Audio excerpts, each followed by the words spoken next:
Ah, I'm going to read another little excerpt from my book, which I'm writing.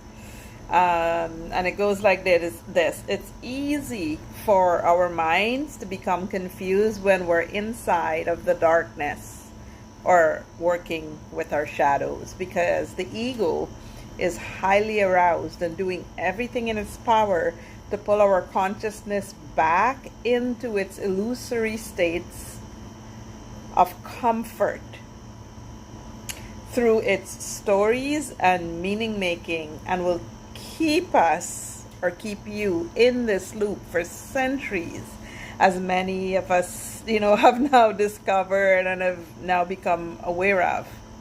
Okay? And because of this ego's arousal, the longest part of my journey for years was each time I made progress and experienced a Satori moment, it would quickly followed by Kensho, and I would start to feel like I'm falling backwards, or like I'm falling behind. And I have this beautiful friend, who's played the role of mentor in my life. In many ways, he's a Zen priest. His name is Cian Kenshin, and I would, whenever I would share that with him, he would say, Francesca, Fran, who's telling you that you're falling? And I would pause and I would go, oh my God, that's the mind doing what the mind is designed to do.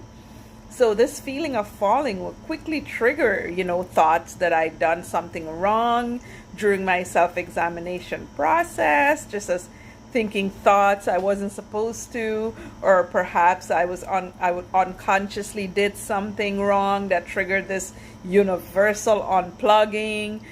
These words were carefully selected by my ego mind, and the stories were masterfully painted.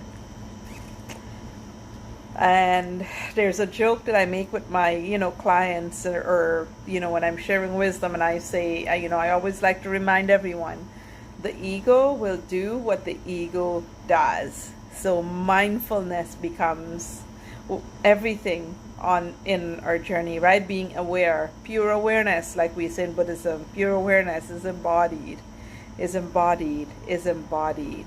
So, beautiful beings, I invite you today to stay aware. Remember, you are enough. And I love you. Om Mani Padme Hum.